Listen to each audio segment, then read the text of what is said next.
السلام علیکم دوستانو، دلته تاسو د موبایل سکرین باندې وینئ چې کله هم موږ یو اپلیکیشن را ډاونلوډ کوو نو هغه نه را ډاونلوډیږي، یعنی پینډینګ یې شروع وي خو هغه اپلیکیشن نه را ډاونلوډوي.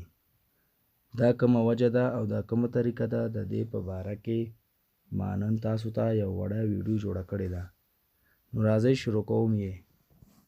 را به شو پلی سټور ته، دلته به دې اپشن ته راشئ. په کوم ایمیل چې زموږ پلی سټور جوړ ده نو په هغه به تاسو کلیک کړئ. بیا لاندې شپږم اپشن د سیټینګ په نامه، دلته به بیا په دې دویم اپشن باندې کلیک وکړو. هغې نه بعد بیا په دریم اپشن کلیک وکړو. بیا به راسو دې اپلیکیشن ته، دریم ته لیکل وي ایپ ډاونلوډ پریفرنس، او په دې کې درې اپشنه ورکړي دي. اول اپشن دی اور اینی نیټورک، دویم دی اور وائی فائی اونلی، او دریم اپشن دی اسک می ایوری ټایم.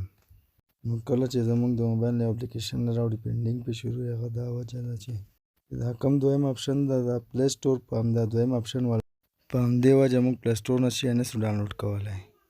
که ویډیو مې خوښه شوې وي زموږ چینل سبسکرایب کړئ او د بیل آیکن وچاړئ، دوی تاسو ته ټول نه مخکې